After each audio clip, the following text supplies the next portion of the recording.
Harper Audio presents Careless in Red by Elizabeth George, performed by Charles Keating. Copyright 2008 by Susan Elizabeth George. Production and abridgment copyright 2008 by HarperCollins Publishers.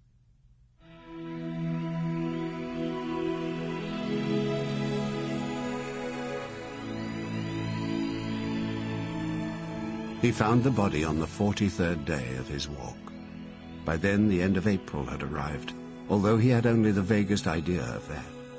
Had he been capable of noticing his surroundings, the condition of the flora along the coast might have given him a broad hint as to the time of year.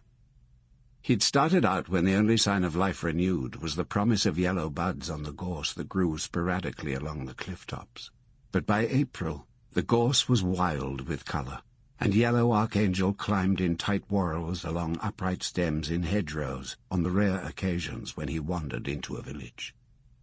Soon foxglove would be nodding on roadside verges, and lambsfoot would expose fiery heads from the hedgerows and the dry stone walls that defined individual fields in this part of the world. But those bits of burgeoning life were in the future, and he had been walking these days that had blended into weeks in an effort to avoid both the thought of the future and the memory of the past. He carried virtually nothing with him: an ancient sleeping bag, a rucksack with a bit of food that he replenished when the thought occurred to him, a bottle within that rucksack that he filled with water in the morning if water was to be had near the site where he'd slept. Everything else he wore: one waxed jacket, one hat, one tattersall shirt, one pair of trousers, boots, socks, underclothes. He'd come out for this walk unprepared, and uncaring that he was unprepared. He had known only that he had to walk, or he had to remain at home and sleep. And if he remained at home and slept, he'd come to realize that eventually he would will himself not to awaken again. So he walked. There had seemed no alternative. Steep ascents to cliff tops, the wind striking his face, the sharp salt air desiccating his skin, scrambling across beaches where reefs erupted from sand and stone when the tide was low, his breath coming short, rain soaking his legs, stones pressing insistently against his soles. These things would remind him that he was alive and that he was intended to remain so. He was thus engaged in a wager with fate. If he survived the walk, so be it.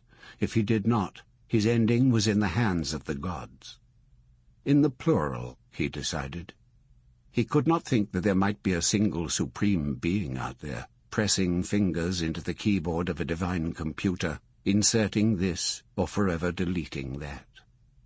His family had asked him not to go, for they'd seen his state, although like so many families of his class they'd not made any direct mention of it.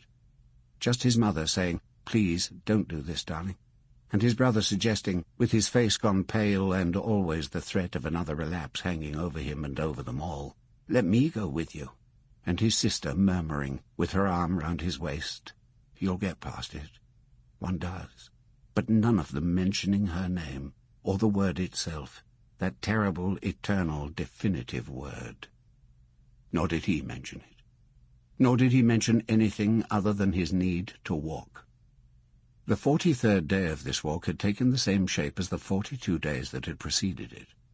He had awakened where he had fallen on the previous night, with absolutely no knowledge where he was aside from somewhere along the southwest coast path.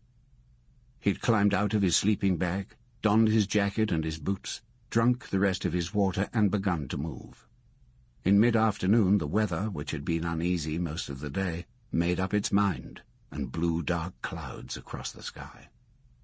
In the wind they piled one upon the other, as if an immense shield in the distance were holding them in place and allowing them no further passage, having made the promise of a storm.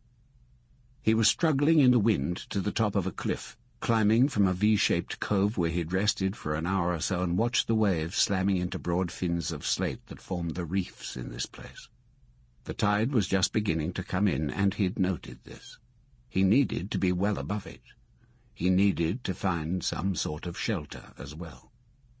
Near the top of the cliff he sat. He was winded, and he found it odd that no amount of walking these many days had seemed sufficient to build his endurance for the myriad climbs he was making. Sample complete. Ready to continue?